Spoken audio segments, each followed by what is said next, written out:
मुस्लिम धर्म के जिस गुरु ने टिप्पणी की, क्रिश्चियन धर्म के जिस गुरु ने टिप्पणी की, अगर पूज्य गुरुदेव जी के आश्रम में आकर के या धरती के किसी भी कोने में बैठ कर के अगर शास्त्रार्थ करेंगे तो निश्चित तौर पे गुरु जी के सामने उनका पेंट गीला हो जाएगा। हिंदुओं की ओर से कहना चाहता हूँ, एक जिम्मेदार नागरिक के तौर पर कहना चाहता हूँ, चाहे क्रिश्चियन धर्म हो, चाहे ईसाई धर्म हो, चाहे मुस्लिम धर्म हो, इन धर्मों के गुरुओं ने सदैव ही हिंदुओं को अतिक्रमित करने का, उनका अधिग्रहण करने का, धर्मांतरण कराने का, धन संपत्ति को लूटने का, जन संपत्ति को लूटने का, ये इनका घिनौना कृत्य है। मैं समझता हूँ 1200 ईस्वी से लेकर के 1700 ईस्वी तक खासकर मुग़ल शासकों ने हिंदुस्तान की संस्कृति को, हिंदुस्तान के आस्था के केंद्रों को, चाहे अयोध्या का राम मंदिर रहा हो, चाहे मथुरा का मंदिर रहा हो, चाहे काशी का रहा हो, चाहे अक्षरधाम मंदिर रहा हो, हर तरह से हिंदुओं की संस्कृति को, उनके प्रतिष्ठित स्थानों को तोड़ने का, ख़त्म करने का, कुचलने का कृत्य किया है। अब हमें स्पष्ट 2 लाइनों में आप ये बताइए कि जो बयान उनका बाबा बागेश्वर को लेके आया पंकज अंकुर नरूला का, उनका ये कहना है कि वो उनकी अज्ञानता है, महाराज जी की अज्ञानता, ये वो ज्ञान अज्ञानता में दिया उन्होंने। इसका मतलब है कि महाराज ने तो ये कहा कि हालेलुया नहीं बनने देंगे। उसके बारे में मैंने पूर्व में भी कहा है, इस कलयुग में हिंदुस्तान ही नहीं, अमेरिका ही नहीं,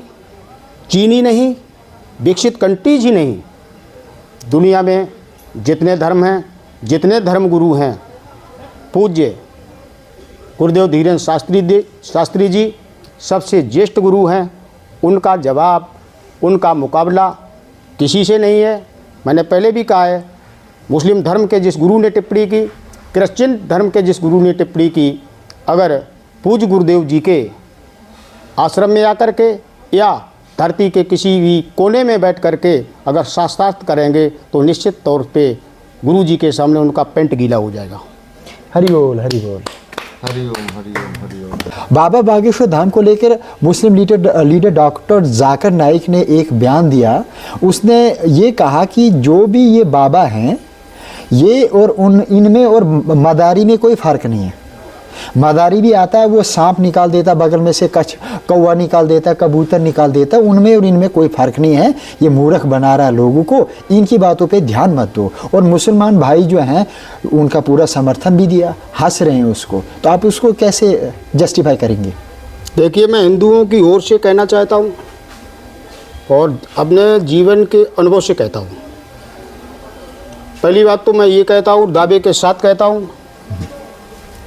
कि सनातन पब्लिक हिंदू धर्म दुनिया का सबसे कहना चाहिए कि पुराना, यहाँ तक कि जितनी इस धरती पुरानी है, जितना सूर्य का इतिहास पुराना है, जितना चंद्रमा का इतिहास पुराना है, उतना इस धरती के आलोक खंड में सनातन धर्म का भी इतिहास पुराना है। सनातन धर्म की परंपरा को, सनातन धर्म के आध्यात्मिक हमारे धर्म गुरुओं की परंपरा को बढ़ाते हुए इस पीठ के सबसे बड़े कहना चाहिए संत। और एक बात मैं और कहना चाहता हूँ, हिंदुस्तान का इतिहास पग पग पर हमें गवाही दे रहा है। गुरु वशिष्ठ भी, गुरु वाल्मीकि, गुरु गोस्वामी तुलसीदास जी इस देश के ऐसे संत थे जो त्रिकालदर्शी संत थे, जिन्हें भूतकालीन घटनाओं का भी ज्ञान रहता था,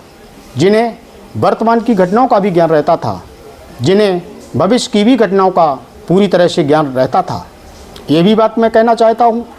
चाहे जो युग रहा हो, हर युग में इस धरती के ऊपर, इस पृथ्वी धरती माँ के नेतृत्व में आध्यात्मिक क्षेत्र से एक गुरु के रूप में कोई न कोई महान शख्सियत भी अवतरित होती रही है। त्रेता में भी गुरु विश्वामित्र, महर्षि वाल्मीकि जैसे संत थे, तो आज कलयुग है, कलयुग में भी श्रद्धेय पूजनीय बागेश्वर महाराज जी यानी कि परम पूज्य गुरुदेव धीरेन्द्र शास्त्री जी कलयुग में